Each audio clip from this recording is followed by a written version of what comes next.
राधे राधे। जय श्री कृष्ण। प्रिय भक्तजनों, आप सभी का मायरा वॉइस चैनल में हार्दिक स्वागत है। विष्णु भगवान की कृपा आप सभी पर बनी रहे और सुख समृद्धि प्राप्त हो, ऐसी कामना के साथ ही आज की इस वीडियो में हम सुनेंगे कार्तिक मास का महात्म 14। तो श्रवण करने से पहले कार्तिक स्नान की एक कहानी सुनते हैं, जो कि राम लक्ष्मण जी की कहानी है। तो प्रेम से बोलिए विष्णु भगवान की जय हो, कार्तिक महाराज की जय हो। राम लक्ष्मण की कहानी। भगवान श्री राम लक्ष्मण और सीता जी पिता दशरथ जी की आज्ञा से वनवास जाने लगे। रास्ते में सभी तीर्थ, गंगा, यमुना, गोमती नदियों में पितृ तर्पण कर वन में कंदमूल, फल फूल खाते हुए वन में अपना समय व्यतीत करने लगे। कार्तिक का महीना आया। एकम ने दिन लक्ष्मण जी ने राम जी की आज्ञा से फल फूल लाकर माँ सीता को दिए। तब माँ सीता ने 4 पत्तल परोसी। तब लक्ष्मण ने पूछा, भाभी माँ हम 3 हैं, फिर 4 में क्यों परोसा? तब माँ सीता बोली कि 1 पत्तल गौ माता की है। राम जी लक्ष्मण जी गौ माता को पत्तल परोस दे। तब राम जी ने पूछा, सीता जी आपने खाना शुरू क्यों नहीं किया? तब सीता माँ बोली कि मेरे तो राम कथा सुनने का नियम है, राम कथा सुनने के बाद ही मैं फल ग्रहण करूँगी। तब राम जी बोले कि मुझे कथा सुना दो। लक्ष्मण जी बोले मुझे भी सुना दो। तब माता सीता बोली, औरत की बात औरत सुने, आप मेरे पति हो, आप मेरे देवर हो, आपसे कैसे कहूँ? तब लक्ष्मण जी ने सोचा कि इस जंगल में कौन औरत मिलेगी। तब लक्ष्मण जी ने अपनी माया से एक नगरी का निर्माण किया। उस नगरी में सब कुछ सुविधाओं से युक्त थी। उस नगरी में सब चीज़ें सोने की थी, इसलिए नगरी का नाम सोन नगरी रखा। सभी नगर निवासियों को घमंड हो गया कि उस नगरी में कोई गरीब नहीं था। जब सीता जी कुएं पर पानी लेने गई और पनिहारिनों से राम राम किया तो कोई नहीं बोली। थोड़ी देर में एक छोटी कन्या आई। सीता जी उससे राम राम बोली और कहा कि बाई राम राम कथा सुनेगी क्या? तब वह बोली, मेरे तो घर पर काम है। सीता जी ने कहा, मेरे पति राम और देवर लक्ष्मण भूखे हैं।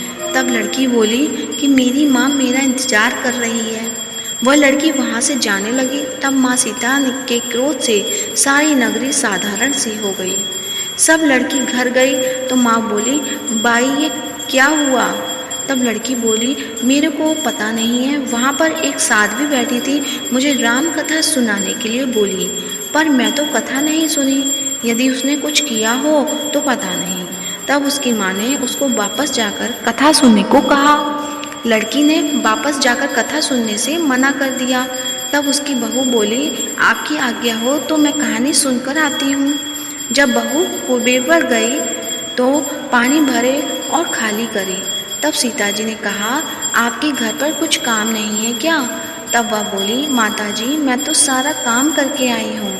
तब माँ सीता बोली, तो मुझे माँ कहकर बुलाई, यदि तुझे समय हो तो मेरी राम कहानी सुन लेगी? तब वह बोली, माता जी कहानी सुनाओ, मैं प्रेम से कहानी सुनूंगी। चंदन चौकी मोतिया हार, राम कथा म्यारे हिबड़े रो आधार। राम कथा सुनाऊं, राम ने मनाऊं, राम कहे तो प्रदेश में जाऊं।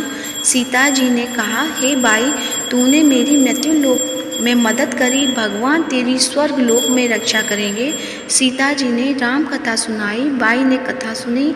आवो राम बैठो राम, जल भर झारी लाई राम, केला री दातुन लाई राम, ठंडा जल भर लाई राम, संपाड़ो पधरावो राम, झगलिया टोपी लियाई राम, कड़ा किलिंगी लाई राम, स्वर्ण सिंहासन लाई राम, तापर आप बिराजो राम, झालर टिकारा लाई राम, शंख ध्वनि गड़ाऊं राम, हिबड़े हीरे सोवे राम, निरखता मन मोहे राम, चरण शरण में आई राम, शरण आपरी ले लियो राम, माखन मिश्री लाई राम, माखन मिश्री आरोगो राम, दूध भर कटोरी लाई राम, मेवा चिरंजी परोसो राम, खाती मीठी चाखा राम, चरखो परखो आरोगो राम, रुच रुच भोग लगाओ राम, जो भोग सो लेओ राम, जल भर झारी लियो राम, अभी आचमन कर लियो राम, रे श्याम गमछो लाई राम, हाथ मुँह पोंछ लियो राम, पुष्पा सु सेज बिछाऊं राम, अंतरियाँ छिड़काऊं राम, हिंगलू डोलिया दिलाऊं राम, सीता जी चरण दबावे राम, सुखवर सेज पोड़ो राम, हाजर पंखा डोलू राम, थामे राम महामे राम, रोम रोम में राम ही राम, घट घट माया बिराजो राम, मुख में तुलसी बोले राम, खाली मिजाज कई काम, जब बोलो जब राम ही राम, बोलो पंछी राम ही राम, पूर्ण होवे मंगल काम।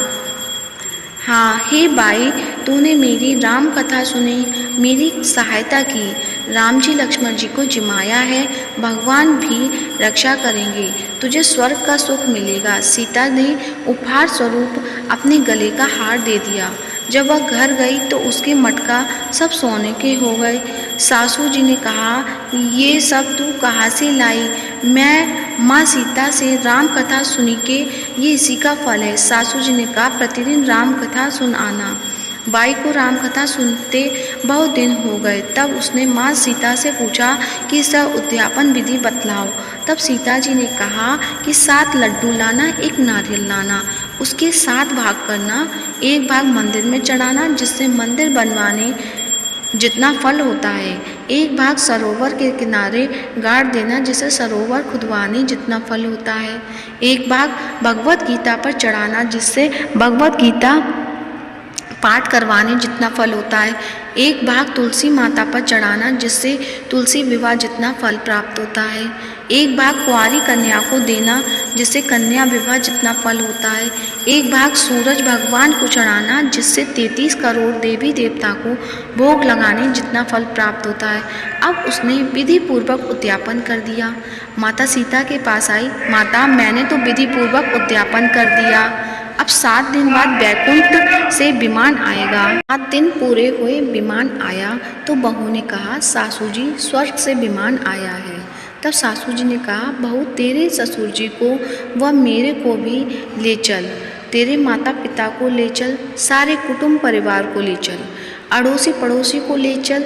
बहू ने सबको बिठा लिया पर विमान खाली था। थोड़ी देर में उसकी नंद आई और देखते ही देखते विमान भर गया। तब बहू ने कहा कि माँ सीता नंद बाईसा को भी बिठा लो, पर माँ सीता ने कहा, इसने कभी कोई धर्म पुण्य नहीं किया। तब बहू ने कहा, बाईसा आप पहले कार्तिक मास में राम लक्ष्मण की कथा सुनना, उसके बाद आपके लिए बैकुंठ से विमान आएगा। गांव के सारे लोग एकत्र हो गए और पूछने लगे कि बाई तूने ऐसा कौन सा धर्म पुण्य किया, गीता भगवत गीता के पाठ किए, हमें भी बताओ। तब बाई ने कहा कि मैंने तो माता सीता से प्रतिदिन राम कथा सुनी और नियम से उद्यापन किया। तब समस्त ग्रामीण राम कथा सुनने की जिद करने लगे। तब बाई राम कथा कहने लगी और सब नगर नारी सुनने लगे। राम कथा संपूर्ण होते ही समस्त नगरी सोने की हो गई। बाई ने कहा, जो कोई राम कथा सुनेगा उसको मेरे समान ही फल मिलेगा। सब राम लक्ष्मण जी की जय जयकार करने लगे और विमान स्वर्ग में चला गया।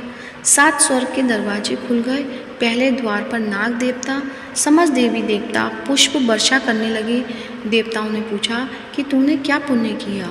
तब उसने कहा, मैंने तो राम लक्ष्मण जानकी की कहानी सुनी। तो समस्त देवताओं ने कहा कि वर मांग। तब उसने कहा कि मेरे तो सब सिद्धियां हैं, मुझे यह वर दो कि जो भी श्रद्धा व भक्ति से राम कथा राम लक्ष्मण जानकी की कहानी सुनेगा उसको मेरे समान ही फल मिले। सभी देवताओं ने पुष्प वर्षा करते हुए तथास्तु कह दिया। चारों ओर राम राम की जय जयकार होने लगी। तो प्रेम से बोलिए, राम सीता माता की जय हो। अब सुनिए कार्तिक महात्म का अध्याय 14। तो प्रेम से बोलिए, विष्णु भगवान की जय, लक्ष्मीपति नारायण भगवान की जय हो। श्री हरि कृपा करें, श्रद्धा प्रेम बढ़ाए, तब उसको इस प्रकार धर्म पूर्वक राज्य करते हुए देख देवता क्षुब्ध हो गए। उन्होंने देवादिदेव शंकर का मन में स्मरण करना आरंभ किया। तब भक्तों की कामना पूर्ण करने वाले शंकर ने नारद जी को बुलाकर देव कार्य की इच्छा से उसको वहाँ भेजा। शंभु भक्त नारद शिव की आज्ञा से देवपुरी में गए। इंद्रादिक सभी देवता व्याकुल हो शीघ्रता से उठ नारद जी को उत्कंठा भरी दृष्टि से देखने लगे। अपने सब दुखों को कहकर उन्हें नष्ट करने की प्रार्थना की।